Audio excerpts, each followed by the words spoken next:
And we are streaming live now.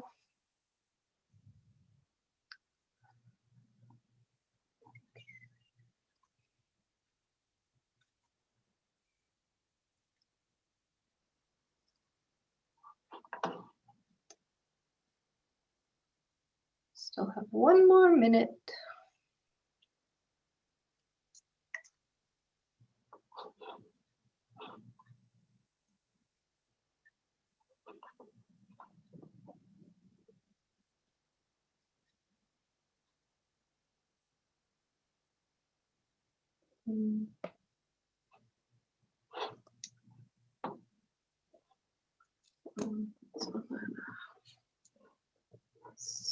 So Alana has joined us now.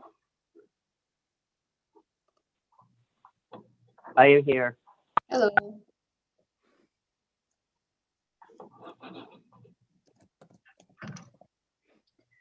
And it is 7 o'clock, so if we can hit record, we can start.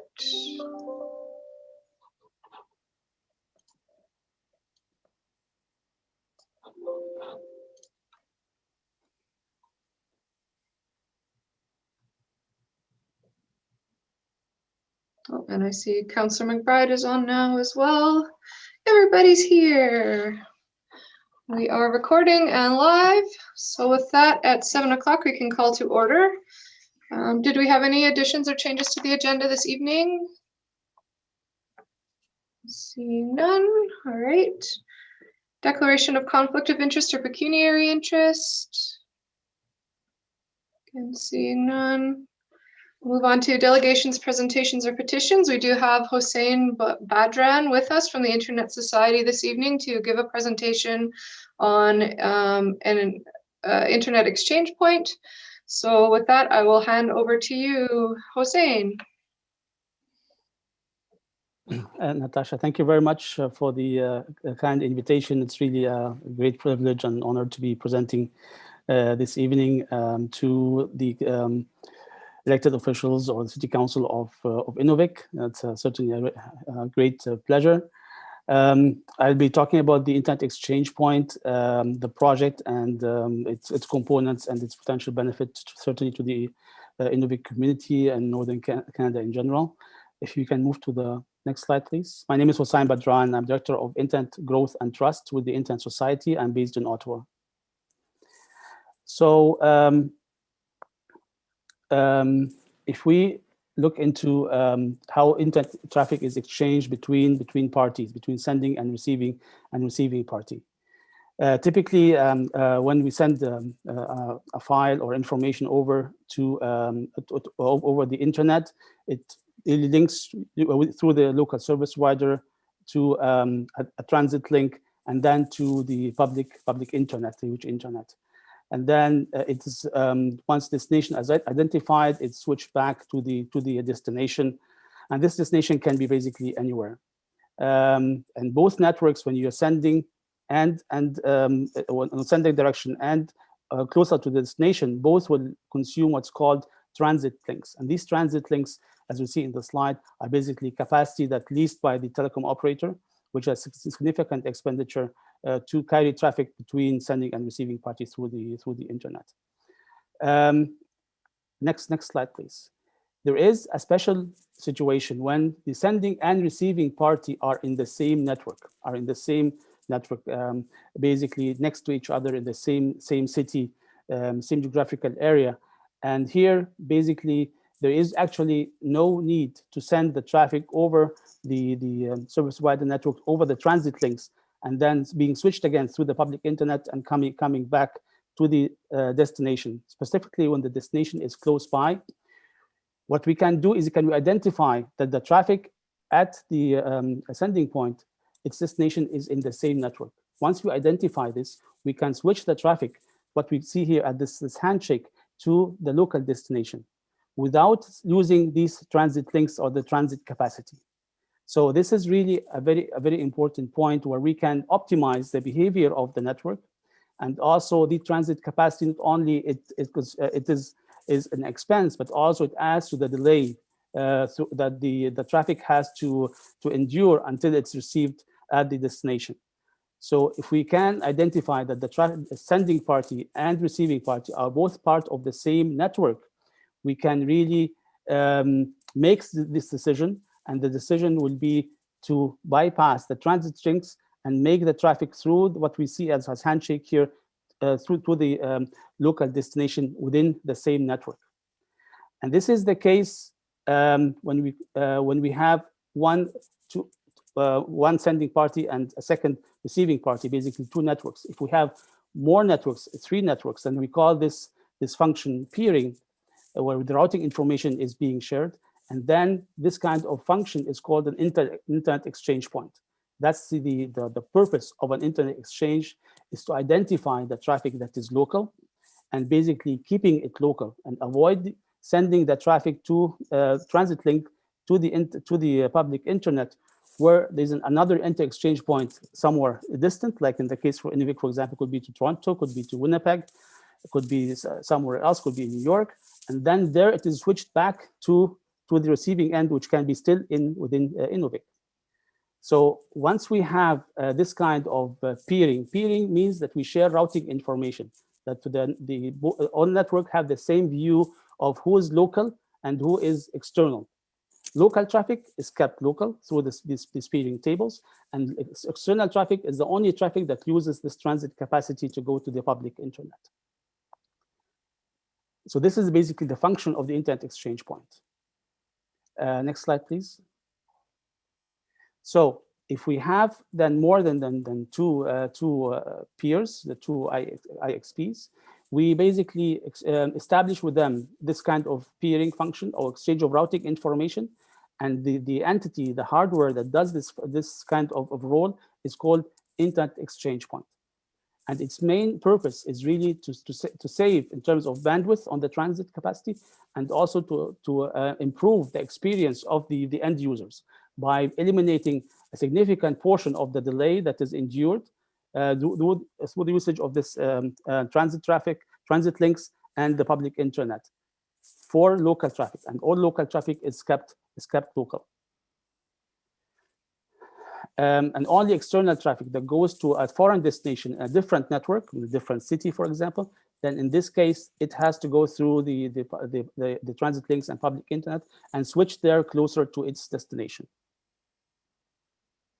Next slide, please. So the key advantage here is once we have an internet exchange point, and I have ISPs peering at this internet exchange point, this is an enabler really for more exchange of traffic between local parties.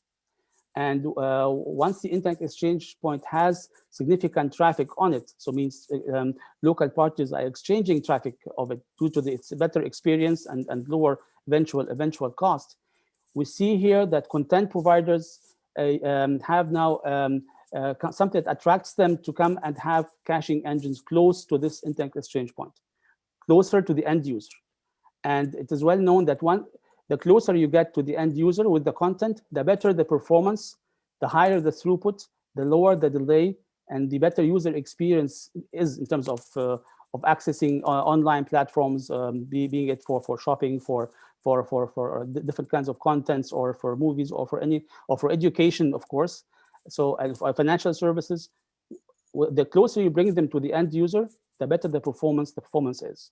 So once the internet exchange point is established and we have significant traffic on it, it becomes really quite attractive for content providers to come and peer at this inter exchange point. So it becomes an attractive attraction point for content to be local. But not only this, once content providers are in, and once also city services or provincial services are connected to the IXP, basically this becomes really a platform for innovation and for economic progress, because self-employed people that do businesses at home or have a small and medium business want to market their products online, they benefit a lot if these platforms are closer to their locality, instead of being in a different city, in a different province, and they have really to suffer from delay, throughput, and availability of services because of the remote availability of the content. The closer these e-commerce platforms they are to the end user, the better the performance, the better outreach to the end user as well. So here, the IXP becomes an attraction point to content and also to online platforms for e-commerce, education, health services, and other. And that's why we see this kind of cash content providers coming in and really finding opportunities to peer at IXPs who exhibit increase in local traffic and attraction of end users. Next slide, please. So again, to summarize, basically, what is an IXP? An IXP is a switch, is a two-layer switch. In terms of hardware, it's not a huge investment. It takes two rack units, and then has all the connectivity that allows it to reach different ISPs and reach also the end users. When we select such a location to host the IXP, it has to be a neutral location where all content providers, service providers can peer, can co-locate without bias to any particular one of them. And where network operators also are free to exchange traffic. And typically, this is a community-driven project to enhance connectivity and enhance internet infrastructure within the community. A community can be a village, can be a city, can be multiple cities close to each other. And hence, as a community-driven project, we see it as we typically the governance model as a non-for-profit kind of entity that's managed by its members who volunteer their expertise, volunteer their time to operate the IXP and keep it attractive for the community to connect to and to peer, and for service providers and operators and content providers to come there and peer as well. So the idea here is not really to make revenue out of the IXP, but be an enabler for the community growth. Next slide, please.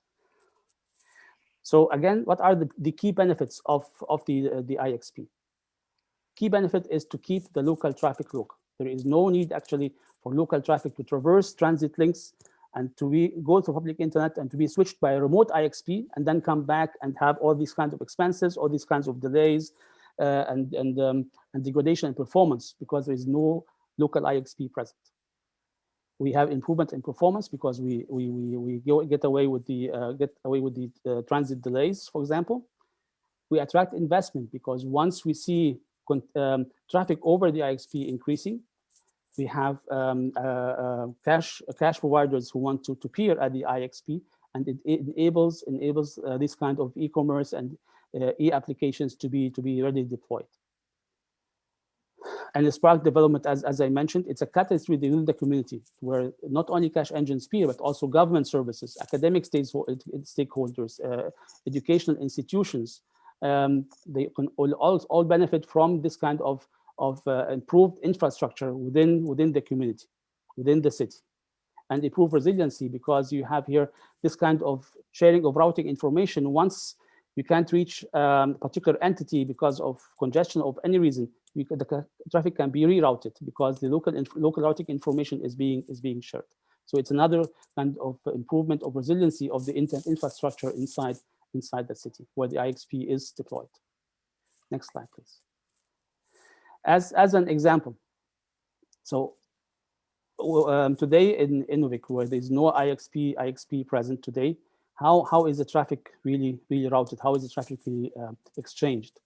If we see in the top right side, whenever an entity wants to communicate, a school wants to communicate to another entity or multiple users within the same school, within the same government office want to exchange traffic, they have to traverse over the transit capacity. And if the transit here is through a satellite service, then all have to go through the satellite service and come back again to the destination, even if the destination is local, within the same city, within the same compound, within the same facility. Because there is no routing information, we can't determine what local traffic and external traffic is because there is no IXP present. Once the IXP, and hence you get the content from the remote site, and then you come back over the transit link. Next slide will show once we have an IXP present, then in this case, the traffic that is local will be then switched to the data center where the IXP exists and then rerouted back to the destination that is local, without having to traverse to the satellite links or the long-haul fiber link to the closest IXP in a different city in Toronto or in Winnipeg. So we keep the traffic local, we increase the resiliency of the internet infrastructure, we improve significantly the performance of the traffic by reducing delays, by reducing cost as well, and adding capacity and resiliency to the internet infrastructure inside the city as an enabling platform for all kinds of development capability and employment capability for small and medium businesses who want to host their services online, which is really now a necessity given the situation that we are in. Next slide, please. So how do we go about deploying such a project? There are three components to the IXP as a project development. There's technical component, of course, but this is not really the biggest part. It's the human component and it's the governance infrastructure component. The technical infrastructure does not to be a huge component, have to be a huge component, because we can start small and then we can grow. It's a scalable kind of architecture. So you start with a small switch and then you add on capacity, you add on ports as you have more users, as you have more interested service providers or cache or content providers wanting to peer. So you can add more hardware. You can start with quite a small switch, 1 or 2 servers, and basically you are connected with an IXP infrastructure. The governance model is typically, as I mentioned, a non-for-profit entity, community-driven, in a neutral location with very well-defined process of that everybody is allowed to peer at the IXP, what kind of behavior they are expected to do. And as a member-driven model, the members themselves are the one who will operate and govern the operation of the IXP. And the human infrastructure, basically local skills will be developed as part of the IXP project through, for example, training and capacity building, sharing the knowledge of critical protocols, critical operational best practices that have shown to be very successful in other deployments that can be then shared, and this kind of knowledge can be transferred to the local community.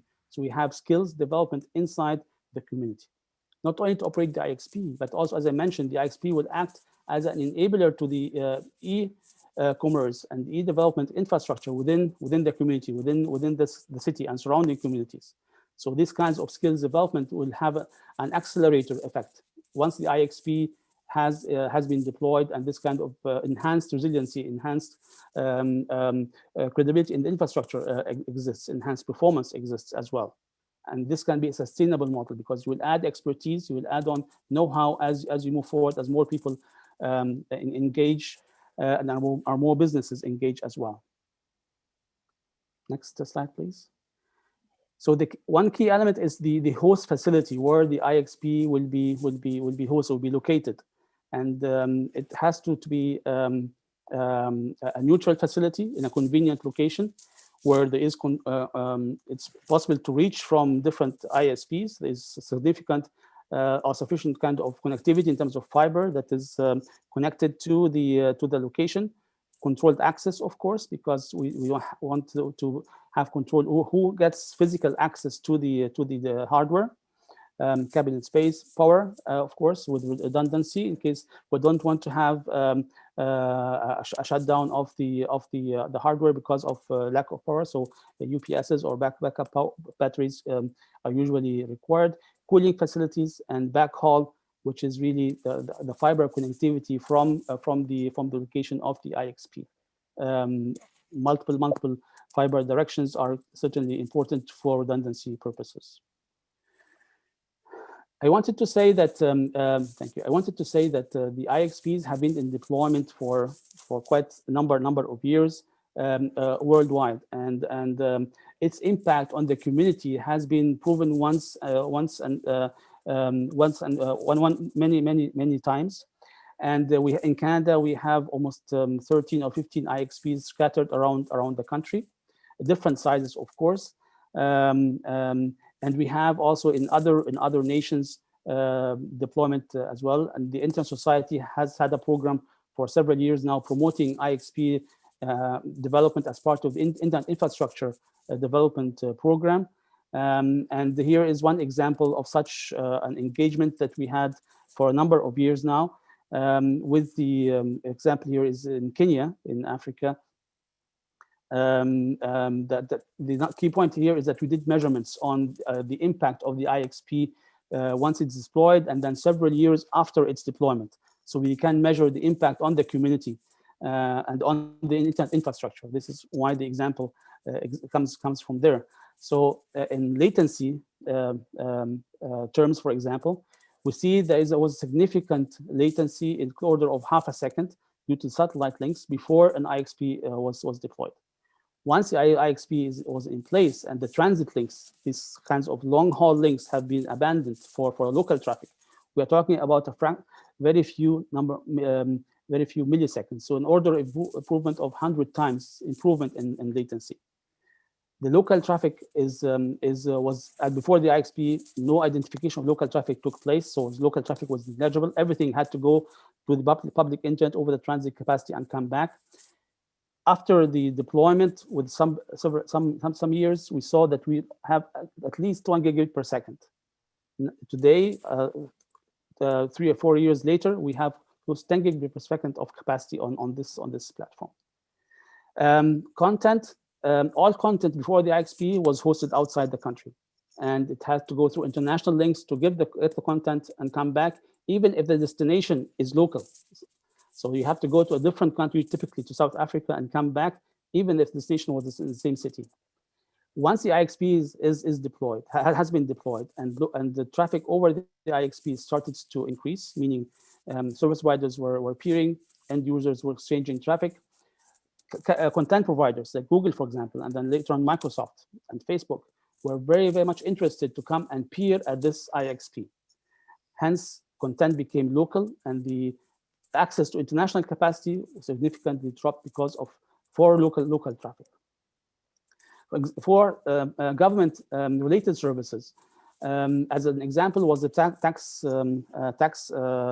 collection services, the equivalent to CRA in Canada. Was all done manually because everything had to be, there's no alternative over online. But once the IXP was deployed, the applicable services and platforms were developed, and then revenues are now all collected online as we do, very similar to what we do here in Canada. So the IXP was the enabler for this kind of online tools and services development. Similarly, improvement in domain names. Everything was .com before. .ke for Kenya was registered once after the IXP was developed, and we see significant uptake in local domain registration. And these are just fundamental improvements in the internet infrastructure with impact on the economic capabilities of the country, in this case, of the city in case of Inuvik, and surrounding cities that can be seen after the deployment of such an IXP project.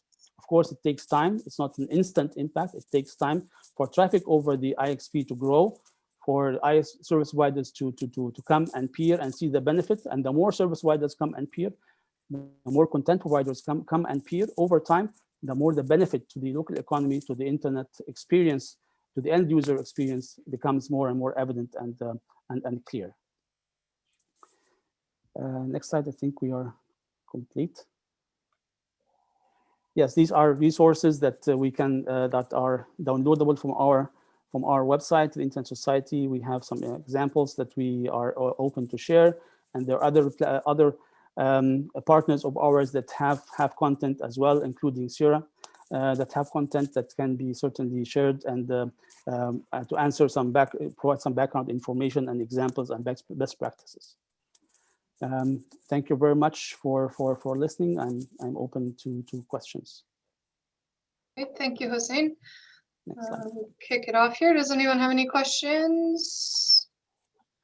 Grant, can you just unshare the screen so I can see everybody, please?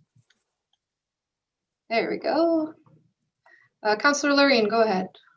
Yeah, I just got a question about the Iqaluit IX here. I'm looking on the CIR website, and I'm just wondering how long it's been in Iqaluit and what Iqaluit's thinking of this and what sort of infrastructure. You said 1 or 2 servers to get going. I'm wondering how many they're using. And second question is kind of just like, if you're using the Kenya example and you're saying that a few years have passed, isn't that enough time for the internet providers to also increase their technology? So couldn't like there be a comparison that was a little bit sooner to each other before and after, so we can get a better view rather than just growing technology trends, improving internet? Yes, these are very good questions. And thank you much for raising these. As far as I know, Iqaluit is the project is still in progress. There is no actual concrete IXP up and running that I am aware of. There could be some efforts that have been in the process for some time, but as far as I know, it's not really picking up yet. Regarding the size of it, that's covering the question of the size. In the town hall that we had with Mayor with the Mayor Natasha in November, Madeline, who was part of the Iqaluit ecosystem, was present, and I think she very much supported the initiative in Inuvik, and actually she was envious of the potential progress that we might have in Inuvik with this kind of project. Regarding the technology trend, I think here the key point is that if the local traffic is not identified and kept local, you will have to carry over the transit link. Whatever technology is there in the transit link, could be fiber, could be satellite, could be LEOs in the future. So in that link, yes, there can be improvement, but still the cost of it is significant. And the delay component in it is also significant. So if you can get away with this link completely, you save in cost and you save in delay, and you improve the performance. So this has been shown the case over, as you correctly mentioned, improvement in technology, but still the case for an IXP still exists. And that's why we see IXPs in bigger cities continue to grow. Like the one in Toronto, for example, has been there for several years, and its growth is continuous, and wants to add more sites to it, because more traffic is being exchanged locally, peering is more, content providers are coming there because we see concentration of traffic, even that the technology has advanced as well. I hope the And so okay, thank you for that. So what kind of costs are we looking at then? Like, who's paying for these things? Because the last thing I'd want us to do is get tied into some kind of like a monorail situation within the last year of our administration here. You know what I mean? Like, I don't want us to put money on the table. So it's a good thing to know what they're paying, like in Iqaluit, and what we're looking at for charges and who pays that. Because I see that you say it's peer driven, it's going to be community driven, but I see it really only being driven by the internet service providers that are, pushing for it, right? So if there's a noticeable change in the internet, then I'd be on board to listen. But the fact that we don't have these numbers even is kind of alarming to me in a way that it's like, what's the pitch then? Where's the money come in? Where's the dollar amount?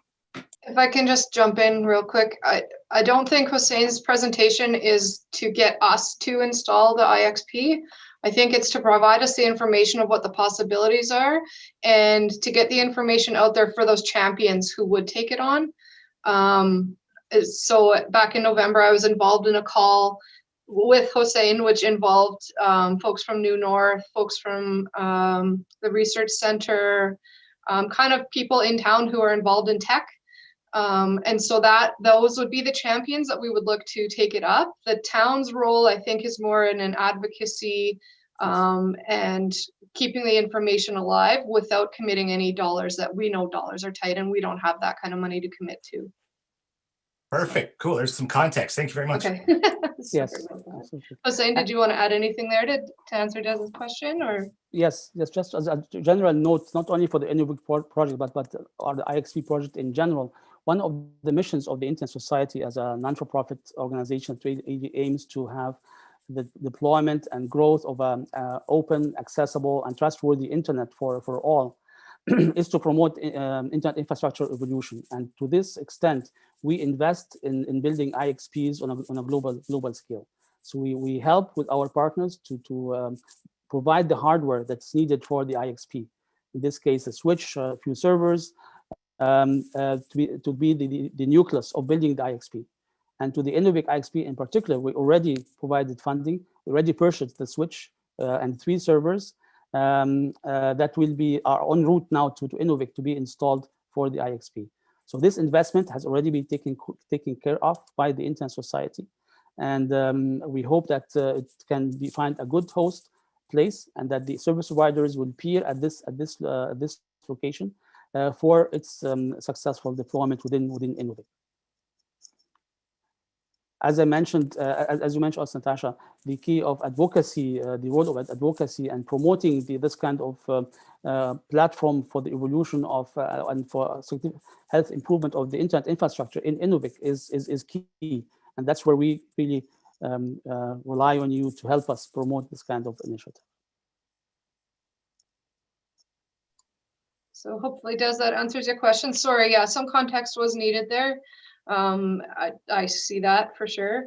And also having Hossein come and present to you folks means that, well, 17 more voices or more ears other than mine have heard the presentation and have an understanding of what could or might come to Inuvik. So yeah, that's just my 2 bits there. Councillor Bartlett. Yeah, great. No, thank you for the presentation. I found it very interesting, just trying to wrap my head around what it all meant. And thank you for the question, Councillor Loreen. Just with respect to if there was an ask to the town on this, but I guess as an information item, it's definitely important to know, as I suggested in some of the campaigning we did earlier, even though it all ended up getting acclaimed, but I think sort of the knowledge and the technology economy is a real opportunity for Inuvik to move towards. I think we're well positioned to move in that direction with the fiber line here, with the satellite stations, the 2 different ones now. And if we can get that second fiber line coming up through the Yukon into here, then we have that redundancy. And I think we're a very well established location to try to pursue those sort of technology opportunities. We have a lot going for us here. We have nice clean air, we have remote secure locations, we have cold air, which is needed for some of these things.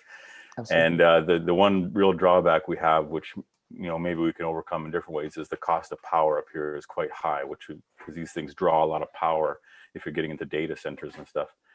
But those are not insurmountable barriers to doing this. So thank you for the information. I think it was really interesting. I really hope this is something that gets picked up by people who have a lot of ambition and good techie smarts, more so than me. But I think that sort of movement towards a technology hub for the North, for the whole Arctic, is a real opportunity for us. And I hope that this council and future councils continue to sort of pursue those opportunities when they come up. I think they're going to come more and more. And as you stated, sometimes just having that infrastructure started could start to attract interest, and it just takes someone with a bit of ambition to get after it. And I think it has real potential to grow, especially if that second fiber line comes in. I think we're golden, and I think we'll have a really great future if we can get going in that direction. There's a lot of smart young people coming up. Great, thank you, Steve. Hossein, did you have any response there? I think what Councillor Steve just mentioned are really key enablers of making this such a project successful. And Inuvik is really on the road to have to be another really the Silicon Valley of the North for Northern Canada. And this will be one stepping stone to making this a reality.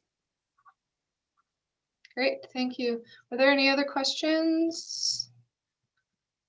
Not seeing any. All right. I don't have any further questions myself right now either. I do have email information. If anyone does have anything they think of later, we can of course reach out. And of course, the Internet Society hosted their big conference here a couple years ago, and that you know, it was great to see, great to have everyone up this way, and great to put a spotlight on Inuvik and the services that we do already have. And things like this really show the potential coming down the line. So thank you so much for your presentation, Hossein. You're most welcome. Yeah, and we love to have the Internet Society back for another conference. So We're keep looking us in forward mind. looking forward to once this kind of pandemic is over. We're looking forward to coming back to the north. Great. Thank you. Excellent. Thank you. Thank you for the Right, opportunity. thank Appreciate you. it. Thank you. Bye-bye. All right, so thank you for your attention there.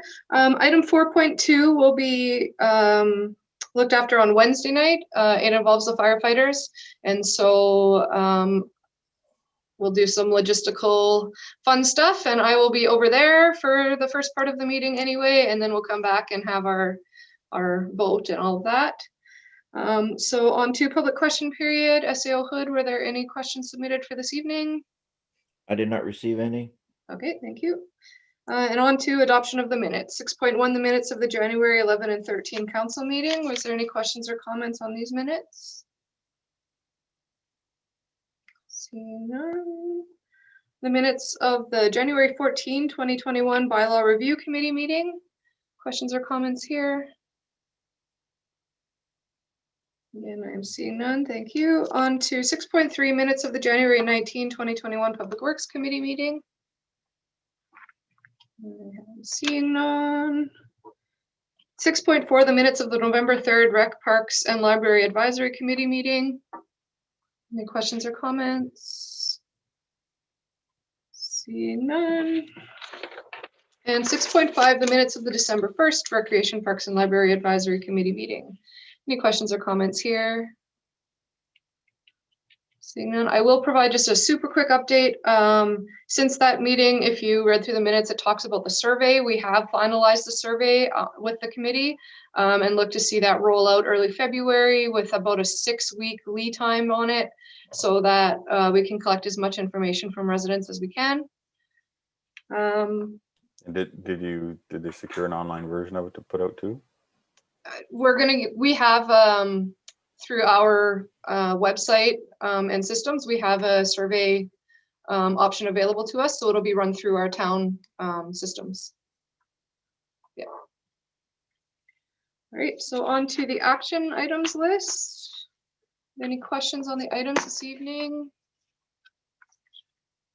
I see none. All right. I will hand over to SAO Hood for 8.1, the Brainat Road project presentation. And I believe this will include some screen sharing. So Grant, I'll hand it over to you.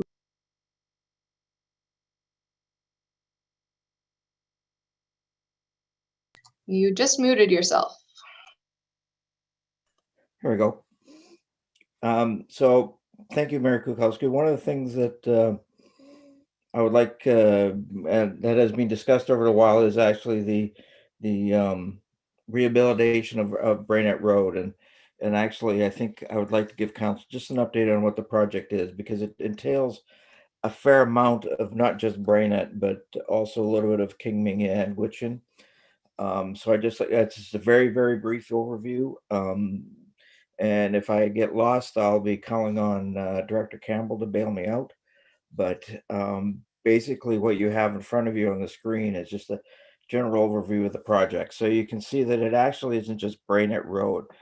If everybody hopefully can see my mouse doing, but it actually starts at the entrance of the school over in Kingming, and then rolls through, and then some addition of lanes and that, and actually goes right up to Inuit, and even up to Semler, and for part of the project, and some fixing up around on the corner and access to the Gwich'in and Brainat intersection. So this is just a general overview of what the project looks like. See if this thing will move up. There we go.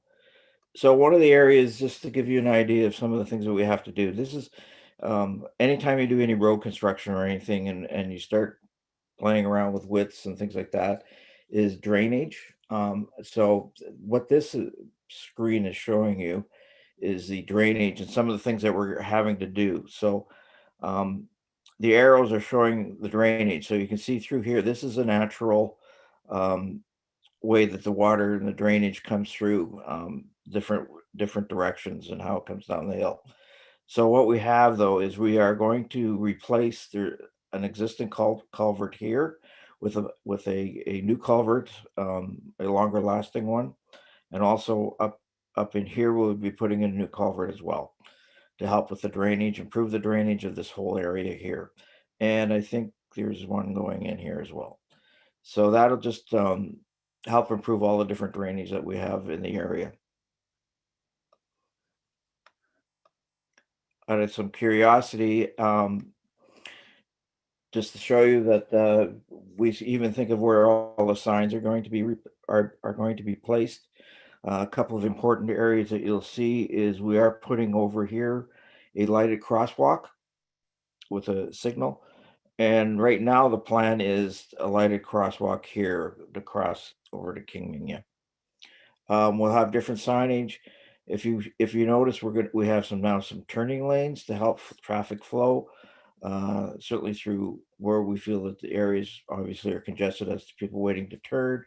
So we'll have a turning lane to turn into the school, following their one way and that, or coming out if they want to choose change, and then also coming through, and also even at the intersection here where better for people turning at the corner or waiting to go ahead, or and that just we're looking at the different ways of trying to reduce the just the congestion and that. And with changing the signs, stop signs, and that many of these signs are already there. It's just improving them. For example, because we have 2 lanes here, we'll put a different sign in designating what each lane is and things like that. Oops. So one of the interesting parts is on Brainerd coming down the hill. When you come down, this is the existing the profile of the road. As you can see, this is the existing here. This is after we do the build up and construction. This will now be, as you can see, it's a significant reduction in the actual slope of the road. So you're not kind of getting that ski jump to get over the hump here. It's going to flatten it out and doing so. This is one of another from a safety issue and a bigger area as to what we're doing. And that's really, again, I don't want to get into a lot of the details because a few things are still being finalized, but I felt that I wanted to provide council with a little bit bigger idea of just what the scope of this project is. Obviously, we're still waiting on funding so that we can go ahead with the project. I'm hoping to get that funding or hear about the funding in February. It has to come down through the federal government. So so I guess I can entertain any questions, and Director Campbell, you may be on the hook to help me out if I can't answer them. So that's, again, just a quick overview, non-technical, but just an idea of just actually what the scope of the project is.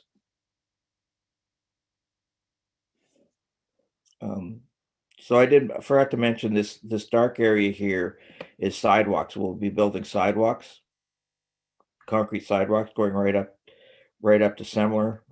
If you actually look, the sidewalk will be going right up here, and new sidewalks all the way down, again from a safety perspective. But to put these sidewalks in, there's a lot of work as far as doing building the road and the width of the road. So I'm open to any questions.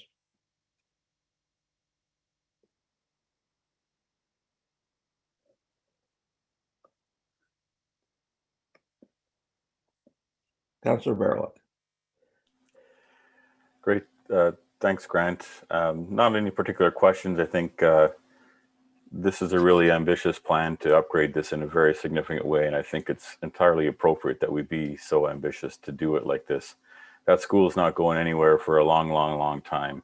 So I think, you know, when we first were talking about making some upgrades to Brainerd Road, I think this went even beyond what I had initially been thinking. But having seen this plan a little while ago and what you've explained to it again, I think I'm very glad that we did pursue such a major change.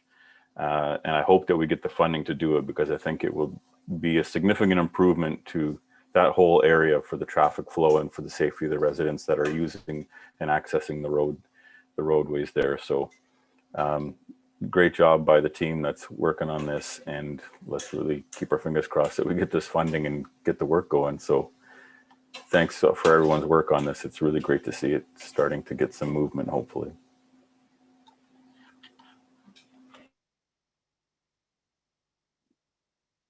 Councilor McBride. Just a quick question. Has the Education Council been consulted or involved in the design? I'll revert that to Director Campbell. I don't believe they have.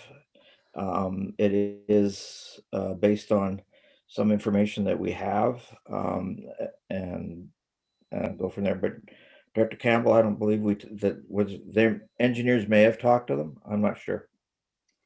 There was a little bit of talk with him a few years ago, and it has to do more with if we widen the road out and we get these extra lanes in, it makes it so when people are leaving and going into the school, it speeds the traffic up, or not speeds it up, but it lets it go in a more orderly fashion.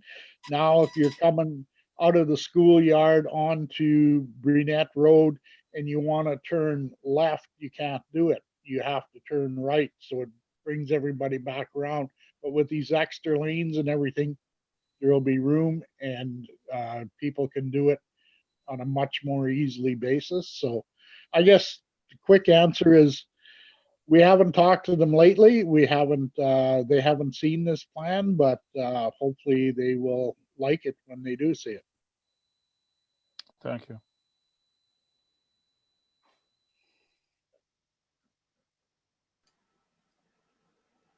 I can't see everybody's hands, so just speak up. Councillor Wood, go ahead. Yes, thanks. I realize we're waiting for funding from the federal government on this one, and that can take some time. But I'm just curious because this whole thing is geared towards improving safety and access to the school grounds. Has the territorial government, in particular Department of Education, been approached for any funding?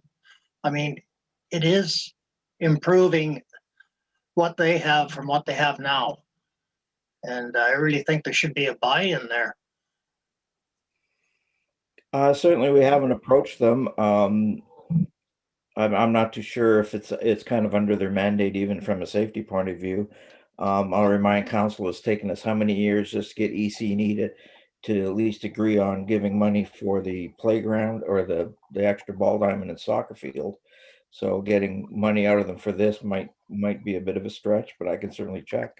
Yeah, I realize that, but it never hurts to ask, does it? Correct.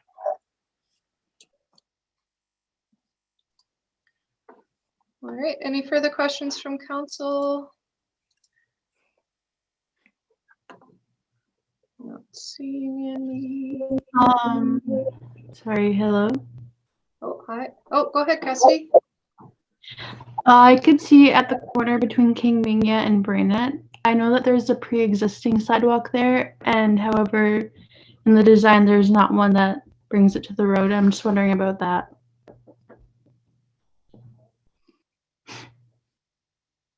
I believe that the existing sidewalk on that corner, you're talking down in this area right here, I assume, that existing whatever with the coming across and the curb will still remain. Is that correct, Rick? Yes, that's what the plan was done, is to take into the sidewalk that accesses their kitty corner from the northern.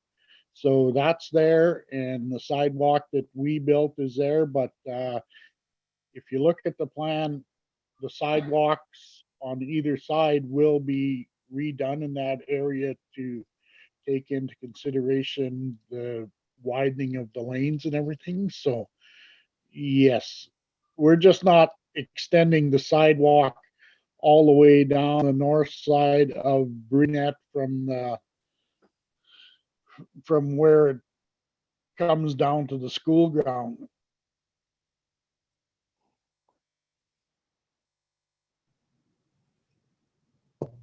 Okay, thank you. Sorry, just wondering about that. No problem. Councillor Wayman? Yeah, if we're gonna, did I hear we're gonna light up the crosswalks at the school here? Is that correct? Yes. We'll have one here. Right now, the plan shows us one here. But this one may not be finalized. Again, it's a whole thing of the most convenient place from accessing power, et cetera, and what we can do. Okay, that's what my next question is, like, how are we gonna light them up? Because we got other crosswalks in town, and during the dark seasons, they're not lit up and people are walking across. Is there any way we can look at some kind of battery, solar power, wind, something like they do on the highways or for other crosswalks? I can Just something to answer think that. about. If we're gonna start lighting up these ones, we should light up the other ones. The trouble with solar power, Kurt, is we don't have it during the winter, right? And that's when the No, I was school- thinking, they got these little windmill ones. I was wondering if they would work. Yeah, we have very little, well, there's not a lot of wind and everything either. But these ones that we're putting in, they are going to be lit on both sides because we're putting electric conduit down in the road to get the light to both sides, eh? Mm-hmm. It's just a concern. I see a lot of it going on down with the hospital, especially, right? Yeah, that's pedestrian crosses, which are different from school crossings, though, eh? The big thing is the cost of just putting in just these two is over $50,000 as part of this project. So, Really? yes. Yes, when you put the cable in the ground, do the electrical wiring, and get the overhead things, it all adds up, and it adds up quick, eh? No doubt. 50 grand.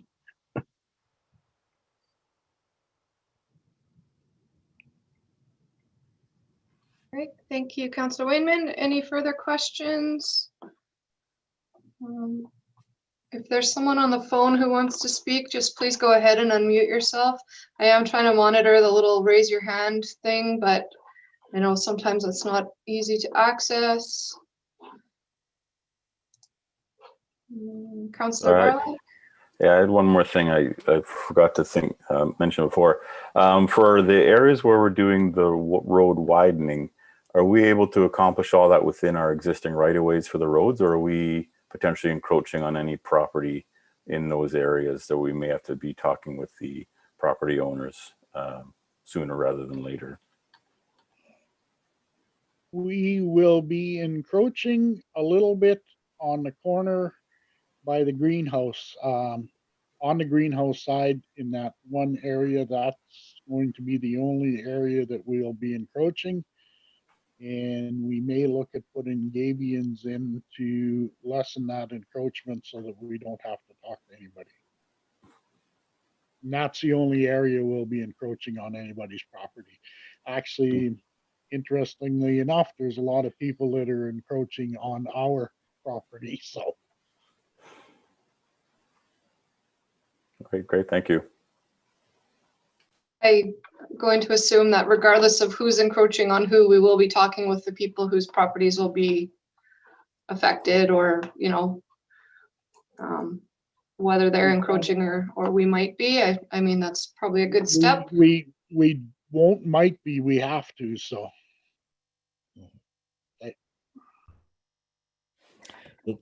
For the most part, it's just up right this section here is where there would be some potential issues, maybe, as Rick mentioned, a little bit on the corner here, but it's really, Rick, it's really just this section along here that where we have some residences. Okay. Just to follow up to Cassidy's question, why wouldn't we continue the sidewalk along the road? Like, I see that it goes inside here, like from what looks like a barbell over there to the corner by Northern, I guess. If I can answer that, if you look at the guardrail that parks at the school and you notice that there's a space on our side of it, that's where the sidewalk goes to go around the whole school there, and the GNWT neglected to finish it. So Okay, And also, if I may, if going back here to the drainage plan, there is a ditch through here as well that if we were put something in, it might cause issues with the drainage. okay. And yeah, with the arrows, you can see that there. Thank you. Any further questions from council at this time? Seeing none. All right, thank you, SAO Hood, for the presentation. Of course, if there are other questions that you have, please reach out to Grant. We can move on to our bylaws. 9.1, the vacant and derelict property bylaw. This document is up for second reading. This had come for first reading a little while ago to council, and you folks had some questions for the legal team. I believe they've been answered or addressed. You'll see in the little background section. And because of one of the changes that's proposed, we'll only do second reading this week. Then it'll have to go to public consultation before we come back to do third. So just after those clarifications, were there any questions on the proposed vacant and derelict property bylaw? Mayor Kulkowski, I'll just clarify it. We don't have to go go for ahead. public consultation. We just have to give public notice. Oh. Okay, thank you. Councilor Bartlett? Yeah, I guess the operative section under the question earlier was at 3.2, which it talks about removing that generic extended period of time Oh, yeah. and replacing it with either putting in a certain number of days, or made the suggestion too of what Winnipeg had done, which is essentially to have the owner file a fire safety plan within a certain amount of time. So I think that's one thing we just need to sort out before we do the reading. So yeah, I guess in the suggestion and the comment there, having the owner be requested to file a plan within a certain number of days, I think seems to be reasonable. I guess that's the main concern if someone leaves a building or property vacant for a long period of time, is a potential for fire issues. So I don't have any issue if we wanted to go that route, to request a plan within a certain number of time. I think 60 days would be wholly appropriate. Gives someone plenty of time to put that kind of thing together if they need it. So see what other councillors have to say. I also have a question for SAO Hood. Is the fire plan something that we already have that's people would file for other reasons? And so this is a document already created, or is this something that we also have to create in order to add this in? Where's the fire plan? Where is it? Sorry, my paperwork's gotten all mixed up here. So there's a comment attached to section 3.2, Right. which talks about deleting the generic extended period of time, either putting in a set number of days. If they're going to leave for over this amount of time, they have to notify the town. Or the other suggestion was to do what Winnipeg had done, just require them to file a fire safety plan within a certain time limit. I think filing a fire safety plan may be a little bit, especially for homeowners. I'm not too sure what would be involved in a fire safety plan, unless Director Hammond might be able to bail me out on this one. When it comes to commercial businesses, it's much easier because there's already established fire safety plans and they fall within the building code as commercial businesses. So there's a little bit more enforcement on the Fire Prevention Act with regard to that.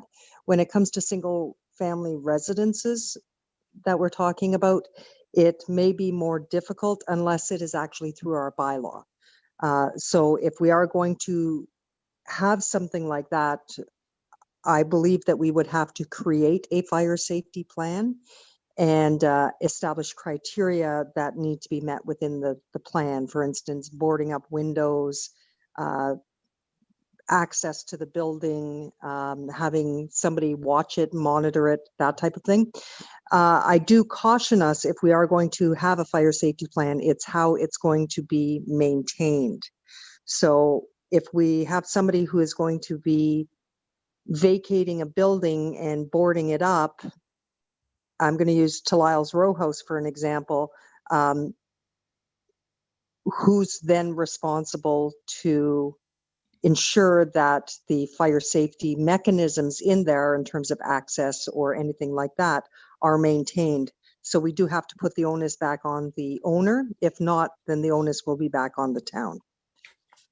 So it's something to consider if we want this to happen, how we're actually going to have to enforce that or ensure that the homeowner is meeting their obligations for maintaining restricted access to the building.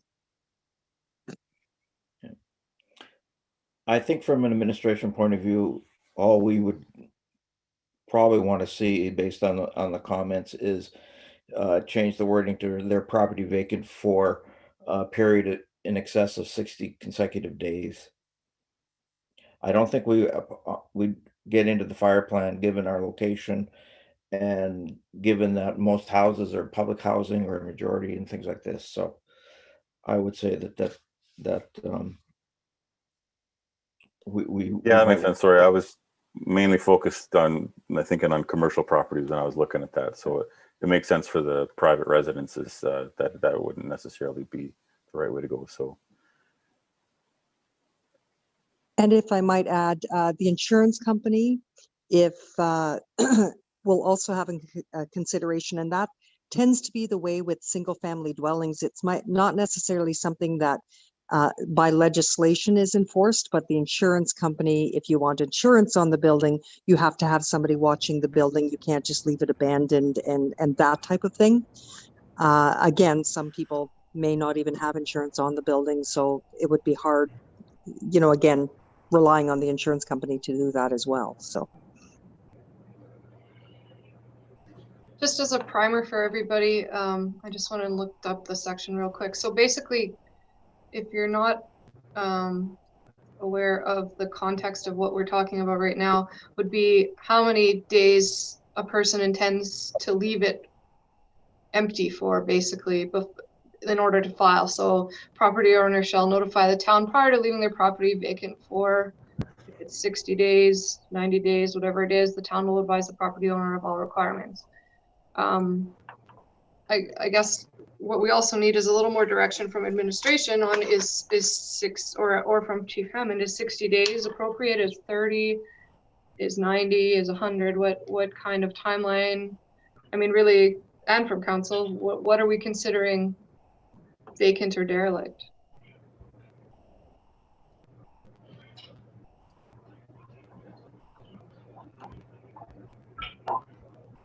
If I might add, in my experience, most again, I'm just speaking of insurance companies, they would consider a building abandoned in the sense that, or they would consider a building vacant after 30 days of nobody living in there. From my experience with insurance companies, however, we're not an insurance company, so we do have to decide what would be appropriate. Again, understanding that we do have individuals that do go into vacant buildings. We have some individuals that actually go into occupied buildings, unauthorized as well. So it's certainly something that's up for discussion that we do need to consider how long we're going to let it before. Again, it then becomes who is responsible to monitor that building after that time. Yeah, if I would just make one point, I think for our needs up here, a little bit different in the north. 30 days might be a bit short in the sense where you do sometimes get people who are, springing out in the Delta, and they may be gone for more than a month. And do we want to always have those people have to be notifying the town when they have every intention of coming back, but they're just sort of hitting that 30-day threshold marker? That may be a little bit short for some of the situation we have here, but extending to say 45 or 60 days may be more appropriate. There's not too many people who are gone for 2 months at a time, but I think there's enough people that are gone for up to a month or so that we won't want to put an undue burden on them just because they're fulfilling some cultural practices type of thing. As a suggestion. Thanks, Councillor Bylaw. Okay, council, let's hear it. What do you think? 45, 60, 75? This is your number to It's set here. Go ahead, Alana. Alana here. Yeah, I'm wondering if we could just define a bit more what vacant means, because if somebody takes a 3-month holiday in the winter, I wouldn't consider their house to be vacant. So does that mean somebody has to be watching it, checking on it? On the other hand, somebody's tired, they're fed up, they follow the love of their life, and they disappear for 3 months. So what is vacant? Yeah, it is defined in the definitions in definition number 9. Vacant property means any building, structure, or improvement which has remained vacant or unused by the owner or any tenant lawfully entitled to occupy the building, structure, or improvement. So essentially, Wait, but there's nobody. That doesn't cover the person who just went to Mexico for 3 months. But if they have somebody looking after their house, then that doesn't it wouldn't qualify as vacant if somebody's say staying there or checking up on it. Okay, how is that included in the definition of what I think I'm asking? How do we cover that?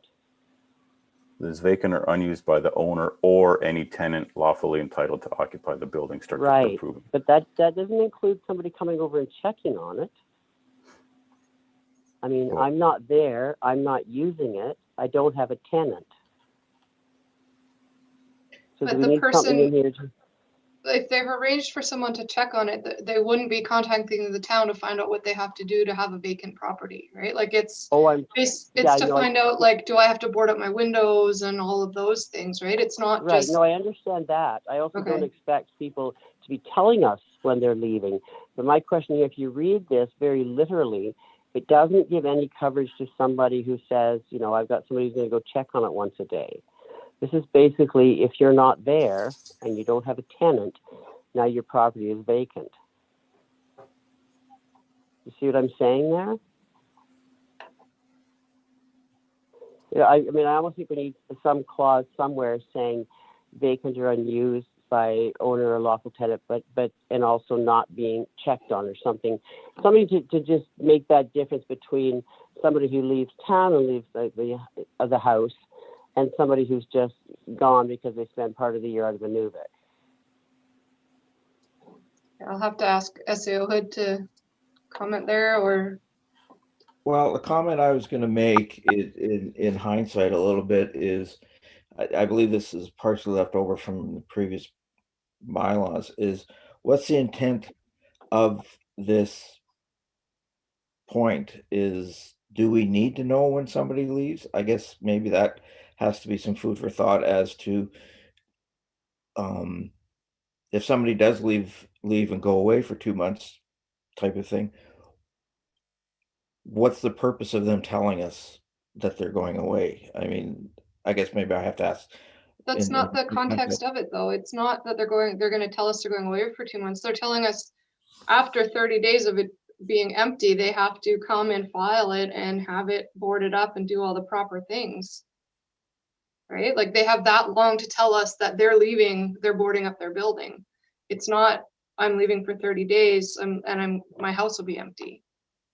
Unless I'm misunderstanding it. Well, again, getting back to the intent of the bylaw is to make sure that buildings are not becoming unoccupied to the point where they get into a state of dereliction, which then become a problem for the town potentially, or, you know, an eyesore and all that bad stuff. So to me, I don't think you're necessarily capturing the people that are going out on vacation. It's people who are just walking away from their buildings and stop paying their property taxes and have no plans to come back again. That's who you're trying to catch with this thing.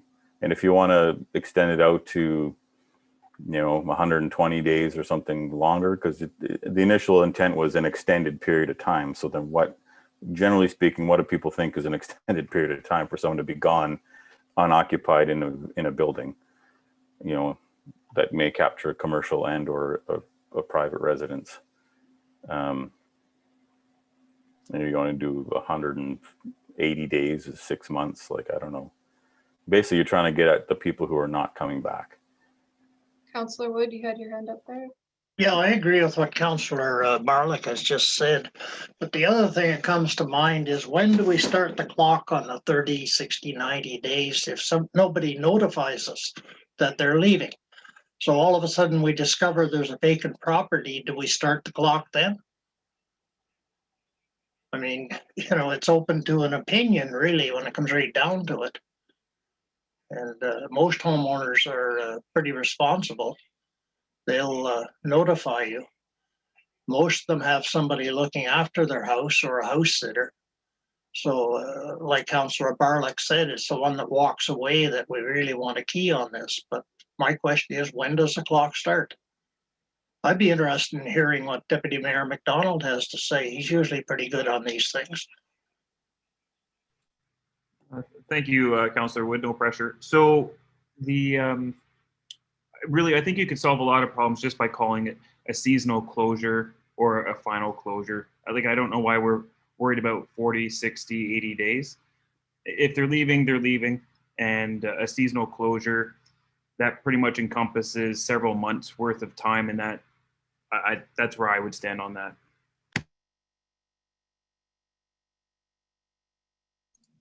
All right. Anything further from council?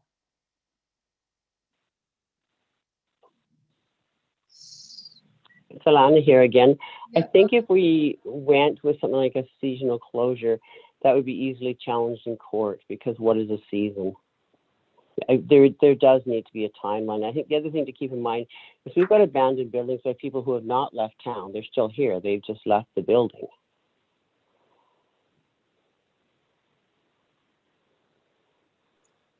Couldn't this be something tied to tax payments and a number of days post? So for right now, there's been the list that's come out of people that have not paid their taxes. They've all been notified by the SAO, and then it would be a case of you have 60 to 90 days to pay those taxes that are in arrears before it becomes classified as an abandoned building. Because the way it is worded right now, it's been pointed out, technically the greenhouse is abandoned for 6 months of the year because we don't let anyone know no one's going there every day. So there needs to be, I think it's correct, there needs to be a timeline of this is when it ends, and then this is how many days past that end date. So property taxes would be a good timeline to hit, 90 days past the notification that your taxes are in arrears.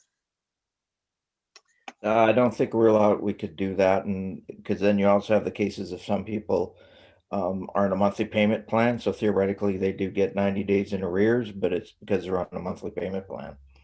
The other thing is that people pay property taxes on their vacant buildings. That's true. Has anyone looked into what other communities use as this bylaw? There have to be other places that have dealt with this in the past and have good wording. I know Matt used a lot of, or Constable Hogan used a lot of things out of Edmonton or Red Deer. Perhaps it's just a matter of contacting some other communities and see how they take care of this problem and what their timelines and what their deadlines are. Because this is a tough one when you have people that go out on the land, like Councillor Barlick said, or seasonal closures. We could spin this around a lot, but I think it's a matter of just kind of looking at what other people are doing and following that model. One thing I would like to know is how big of a deal is this? Do we have a serious problem here? Is this why we're working so hard on this bylaw, or is this just a one-off item because of a specific set of houses we're trying to target? I really don't understand the purpose. One of council's priorities was dealing with derelict buildings, and I think by having this bylaw in place, it might not pick up the past dereliction, but it gives us a system in place so that we don't get in the same position that we have been in. I've had multiple people, including people around this council table, tell me that we have a derelict building problem and a vacant property problem and that kind of thing. And so this is council's opportunity to address those so that in the future we don't end up in the same boat. So yes, I think it is worth council's time, and maybe not a big deal, but it's a deal and it's on the table, and it's one of the things we've committed to doing as well in reviewing our old bylaws. And so this is one of those arms of council, things that we need to do. And I mean, if the rest of this bylaw looks really good and we just need to work on this one section, then council has opportunity tonight to ask SAO Hood to come back with some more information once again. Again, this still has some time before it even gets to us for third reading. So anything that council wants to input or change or ask for more information on, tonight's the night to do it. So I think that's what I'm hearing, is that you guys want more information. and maybe some comparisons beyond the one that was offered in the notes of how other areas are dealing with this. Councillor Barlick, you had your hand up. Yeah, if I'm gonna make some suggestions, I don't want to see this sort of going around and getting into all these different scenarios. I think let's just put something in there. You know, if it doesn't work in the long run, bylaws can be changed through a process. So to kind of encompass, again, targeting the people who are walking away from their buildings for years and years and years, let's put 180 days in there. If you're going to be have an unoccupied building for 6 months or longer, you need to notify the town. And if people have a problem with that, they can get back to us through the public consultation period or the public notice. I don't want to see this go around and around and send it back out again. And like, let's just get something in there. Let's get it out there and see what comes back. And if this creates a problem, then it can be changed later on. But I would like to see it move forward because we've already sat on this for several months, waiting to get some answers to earlier questions. So I would recommend we put in 180 days as our time frame. Thank you, Councillor Barlick. Councillor Loreen, you had your hand up. Yeah, I'll support that. I totally support Councillor Barlick and that. I like that number. Okay, thank you. Councillors, I look forward to hearing from you here. Is that something that you want to move forward with then, or would you like to send it back? That's two. I would support it with the number of days that Councillor Barlick suggested. 180. I agree. Okay. Councillor McBride. I've got kind of an unusual situation because I was actually in that situation. I was out of the territories and told not to come back. So I was just counting on my fingers what it was. I think it's about 120 days. But that's the situation I was due to COVID. I didn't come back. And that's the only time I've ever done that. But still, it occurred, and this was my home, and I had somebody inspect it and check in on a regular basis, but I wasn't here. So I would have actually fallen under this bylaw if you'd used 60 days. No, you wouldn't, because you had someone checking it. You weren't leaving it empty. Yeah, well, they had to take the dog out every now and out of the freezer and let her thaw out a bit. So is that something you'd agree with then, was the 180? I think the 180 is a really fair amount, because to be more than 180 days is you're made a pretty major commitment to be somewhere else. Okay, So, yeah. Thank you. Councillor Wayman, I saw a thumbs up there. Councillor Salatke or Deputy Mayor McDonald? I agree with 180 days. I think it's a little more realistic and gives us time if we think there's something happening to attempt to contact the owner and have them have an opportunity to put something in place. So I agree, 180 days seems a little bit more realistic. Okay, and lastly, Deputy Mayor McDonald? 180 sounds good to me. Thank you. Okay, thank you. So direction will be then for Wednesday night that section 3.2 is set at 180 days. And then we will vote on it. Are there any other, oh, go ahead. Sorry, Mayor Cook. I just want to clarify again this item about the public notice. What the public notice, the reason we have to go for the public notice is because part of this bylaw states that we can go on the property to inspect without having to notify the property owner. That's what, so all this is a public notice going out saying this is what we will be doing, and that it's not a public asking for public input or anything else. It's just a legal notice that we have to do. Yeah, Okay. but if people look at it and have a problem, they'll probably let us know. Yes, Sure. absolutely. All right, are there any other questions on this item? Seeing none. All right, we can move on to 9.2, which is the unsightly land premises bylaw. I believe this one is as presented with the changes or the clarifications. Any questions or comments on this item? Seeing none. All right, so we'll move on to item 9.3, the water and sewer utility rates bylaw. This was the increase as part of the budget. Any questions or comments on this one? Seeing none. All right, on to 9.4, solid waste levy bylaw, same thing. Part of the budget process was a increase in these. Any questions or comments here? Seeing none. We do not have department head reports this evening, so on to our information items. We do have the strategic priorities chart, which has been updated in the administration portion, if everyone has had a chance to have a look there. So council ourselves still have the 5 items that have now been assigned through administration. So next decision will be whether there are any items that we wanted to add to the list, where it currently is under next or TBA, and then we can move forward. We'll have to have a meeting to do that, so please send me emails or ideas. I did send out after our last meeting kind of a synopsis of what we had talked about and potential ideas that could be added. If we can maybe have some discussion on that, maybe at our next meeting, or in the meantime, if you want to email me with what your thoughts are on those items. Any other questions or comments on the priorities chart? Seeing none.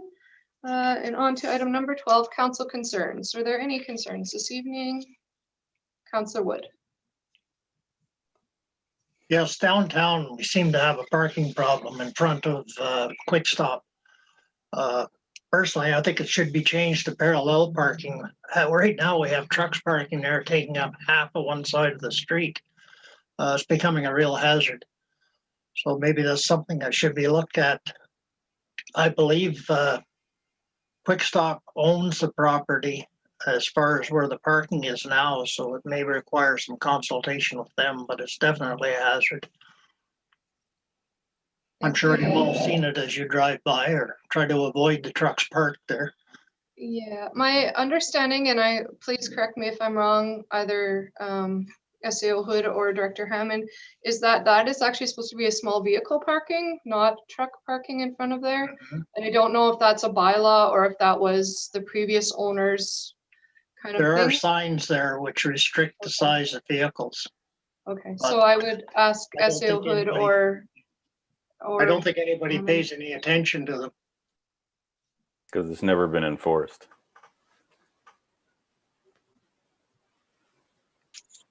We'll certainly is, take it under advisement. Go ahead, Cindy, or I was also going to say, if this is council's wishes that we want to start enforcing this, then we will do up a public education, give them fair warning that any vehicles of a large size, again, we're going to have to, is it an SUV okay? Is it a small car or is it a big truck? So we'll have to determine that.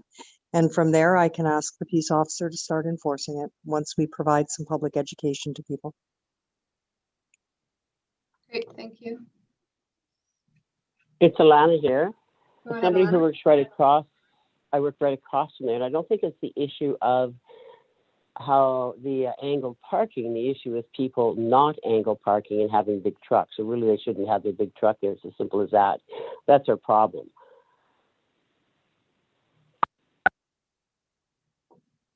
Okay, thank you, Councilor Merrill. Any other items under council concerns this evening? Seeing none, seeing some shaking heads. We do not have any in camera tonight, so we can adjourn.